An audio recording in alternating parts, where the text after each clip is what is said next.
Hello students, welcome to my YouTube channel GOVT.English। आज हम पढ़ेंगे प्रेजेंट इंडेफिनिट टेंस के बारे में। प्रेजेंट इंडेफिनिट टेंस के वीडियो भाग 1 में हमने पढ़ा सिंपल सेंटेंस के बारे में। और सिंपल सेंटेंस के बारे में क्या पढ़ा, शायद मैं थोड़ा सा आपको बता देता हूँ। सिंपल सेंटेंस में आपने पढ़ा कि भाई एक वचन कर्ता जो होता है, सिंपल एक वचन सिंगुलर सब्जेक्ट जो होता है, उसमें वर्ब की फर्स्ट फॉर्म के साथ में एस या ईएस जुड़ता है? और ईएस किसके साथ जुड़ता है? जिसमें एस सी एच, ये जैसे ये पढ़ा था ना, ओ आता है स्पेलिंग के लास्ट में, एक्स आता है, एस एच आता है, सी एच आता है, डबल एस आता है, तो उनके साथ में ईएस जुड़ता है, बाकी के साथ में एस जुड़ता है एक वचन के साथ। और बहुवचन के सब्जेक्ट, बहुवचन जो सब्जेक्ट है उसका वर्ब की फर्स्ट फॉर्म ही काम में आती है। इस प्रकार से हमने पहले वाले वीडियो में पढ़ा। और मैं उम्मीद करता हूं कि जो मैंने नीचे आपको एग्जाम्पल दिए थे, जो आपको एक्सरसाइज करने के लिए दिया था, वो आपने अपनी नोटबुक में नोट कर लिया होगा और अपने टीचर से चेक करवा लिया होगा। ओके, देखो, अगर आप वास्तव में कुछ सीखना चाहते हैं, इंग्लिश में कुछ सीखना चाहते हैं, तो you have to follow your teachers rules. आप अपने टीचर्स के रूल और टीचर्स के जो रेगुलेशन है, टीचर्स की जो एडवाइस है, टीचर्स के जो इंस्ट्रक्शन है, वो आपको फॉलो करने पड़ेंगे। अगर आप अपने गुरु का कहना नहीं मानोगे तो आप किसी प्रकार का कुछ भी सीख नहीं पाओगे। इसलिए आप अपने टीचर का जो है, टीचर से चेक करवाइए, उनकी सलाह को माने, उनके निर्देशों को, उनकी आज्ञा का पालन करें। तो let start present indefinite tense in a negative sentence, यानी नेगेटिव सेंटेंस शुरू करते हैं दोस्तों। इसमें भी वही है, सिंगुलर सब्जेक्ट के साथ अलग हेल्पिंग वर्ब आता है। एक होता है helping verb, helping verb, helping verb. एक होता है मेन वर्ब। मेन वर्ब का मैंने बता दिया, वर्ब का फर्स्ट फॉर्म लगता है और किसके साथ में, वर्ब का फर्स्ट फॉर्म के साथ में एस या ईएस लगता है। तो ये तो मेन वर्ब। एक होता है helping verb, helping verb. Okay, helping verb. Helping verb क्या होता है? हमारे यहाँ प्रेजेंट इंडेफिनिट इसमें दो हेल्पिंग वर्ब आता है। एक तो आता है डू और एक आता है डज। ये आता है, ये देखो, ये तो ये डज आ गया और एक आता है डू। ये दो हेल्पिंग वर्ब आते हैं। अब सवाल ये होता है कि जब दो हेल्पिंग वर्ब आते हैं तो किन के साथ हम डू का प्रयोग करें और किन के साथ में हम डज का प्रयोग करें। तो बच्चों थोड़ा सा ये ध्यान रखना। मैं आपको एक मेरा अनुभव बता रहा हूँ सीधा सा। अगर आप कंफ्यूज है तो थोड़ा सा ये आप क्लियर कर लो कि जिन वर्ब के साथ में एस या ईएस जुड़ता है, मान लो आपके पास डू है, ठीक है, आपके पास डू हेल्पिंग वर्ब है, मान लो कि दोनों के लिए एक ही है, मान लिया आपने।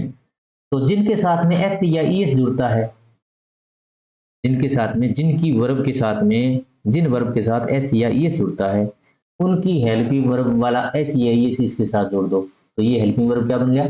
डज बन गया। और जिनके साथ में कुछ नहीं जुड़ता उनको वैसे ही रहना दो, तो यानी बहुवचन कर्ता के लिए तो डू बन गया और एक वचन कर्ता के लिए डज बन गया। इस प्रकार से हेल्पिंग वर्ब अपन फिक्स कर सकते हैं, याद भी रह जाएगी। जैसे लिखा है सब्जेक्ट, सिंगुलर सब्जेक्ट, यानी एक वचन जो कर्ता होता है, एक वचन कर्ता में क्या होता है? ही होता है, सी होता है, इट होता है, या किसी का नाम होता है, जैसे मोहन, गीता, सीता है, ये नाम होते हैं। तो ये सारे सिंगुलर सब्जेक्ट माने जाते हैं। और सिंगुलर सब्जेक्ट जो होता है उसके नेगेटिव सेंटेंस बनाने के लिए डज का प्रयोग करते हैं। किसका? डज का प्रयोग करते हैं। और याद रखो, जब हम डज का प्रयोग करेंगे तो वर्ब के साथ में जो लगा हुआ एस या ईएस है ना, वो भी हटेगा।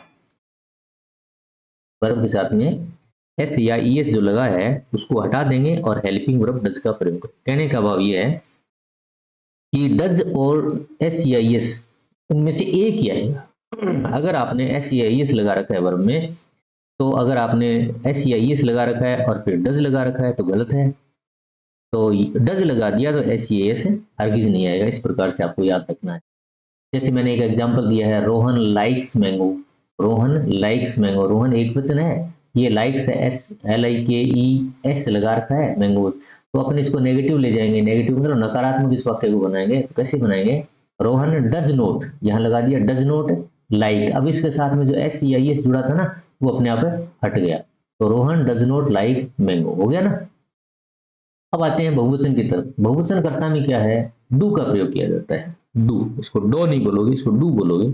और सीधा सा फार्मूला ये है कि इसमें कुछ ऐसी है, ये तो लगा नहीं है, इसलिए डू का प्रयोग सीधा सा करेंगे। जैसे एग्जांपल मैंने लिखा है, I like darkness, I like darkness. तो I do not like, I do not ये डू नॉट आ गया, डू नॉट लाइक डार्कनेस, इसमें हटाने वाला तो कुछ है ही नहीं, आई डू नॉट लाइक डार्कनेस। इस प्रकार से आप इसको अच्छे से याद कर सकते हैं। यानी ऐसे यही सुनने वाले के साथ में डज लगेगा, डज लगते ही ऐसे यही सारा हट जाएगा। और अगर बहुवचन है तो डू नॉट का प्रयोग और वर्ब की फर्स्ट फॉर्म का प्रयोग। इस प्रकार से इसका स्ट्रक्चर तैयार होता है। मैंने कुछ एग्जाम्पल्स आपको दिए हैं और आपको चेंज करने हैं इन एक्सरसाइज को, चेंज इनटू नेगेटिव सेंटेंस। अब जैसे आप अपने नोटबुक में इसको चेक करोगे, जैसे ये प्लेयर है, प्लेयर प्लेज गेम्स, तो लिखेंगे players, player does not play games, players play games, तो players do not play games. Shyam helps poors, Shyam does not help आएगा, पुअर्स।